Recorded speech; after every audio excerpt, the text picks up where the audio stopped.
Today on Forbes, 39 Trump-proof universities.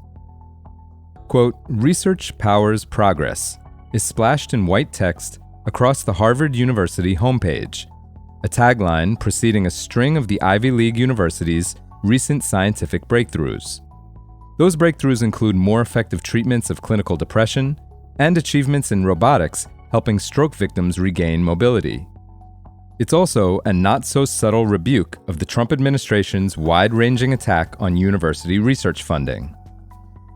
Harvard made headlines Monday when its president, Alan Garber, stood up against the Trump administration, refusing to cave to demands that the university eliminate diversity programs, curb student protest, and allow federal audits in exchange for its federal funding. Garber's rejection of Trump's demands followed an announcement from federal agencies that they would review $9 billion in funding for Harvard 2 weeks earlier.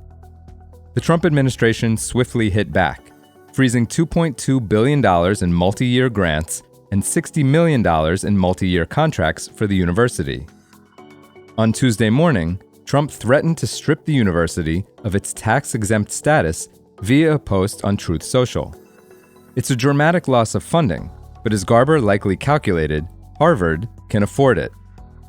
The 388-year-old university has a $53 billion endowment, the largest in the world, a AAA debt rating, and relatively little reliance on federal support for its operations compared to some of Harvard's peers.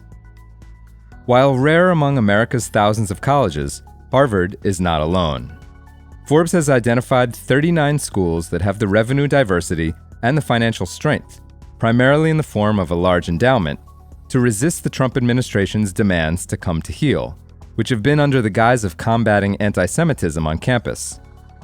It's not just a list of the richest colleges. Columbia University, with its $14.8 billion endowment, is absent, as is Cornell University, which has an endowment worth about $10.2 billion.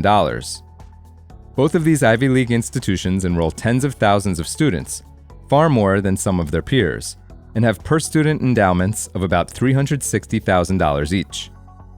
Columbia, after being threatened it would lose $400 million in federal grants and contracts, ultimately caved to the administration's demands, including to review its Middle East studies programs and overhaul its student protest policies by hiring 36 special officers and banning the use of face coverings to conceal identity.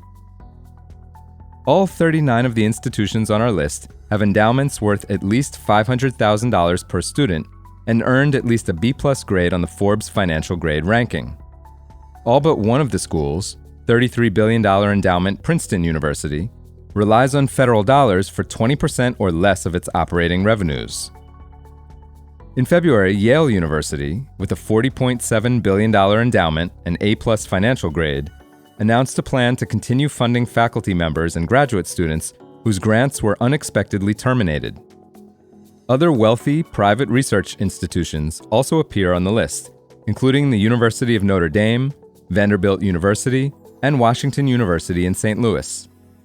Making up a bulk of the list are wealthy liberal arts and faith-based institutions, including rivals Williams and Amherst College in Western Massachusetts, each with an endowment of $3.3 billion and A+ financial grades, and Davidson College in North Carolina, with a $1.3 billion endowment and A financial grade. These types of smaller institutions are more heavily focused on undergraduate teaching, which does not rely on federal research funding. For those that plan to push back against the administration and potentially forego federal research dollars, Lucy Lipovsky, a higher education finance and governance consultant and former president of New York's Mercy College, explains that it won't be as simple as dipping into their large endowment nest eggs to make up for any shortfalls. She says, quote, "Most of the funding that is being frozen is research funding, and most endowment money is restricted to specific things. So you couldn't suddenly divert it to AIDS research or cancer research or climate research because it's paying for scholarships or for faculty chairs or things like that." For full coverage and to see our list of the 39 Trump-proof universities, check out Emma Whitford's piece on Forbes.com. This is Kieran Meadows from Forbes. Thanks for tuning in.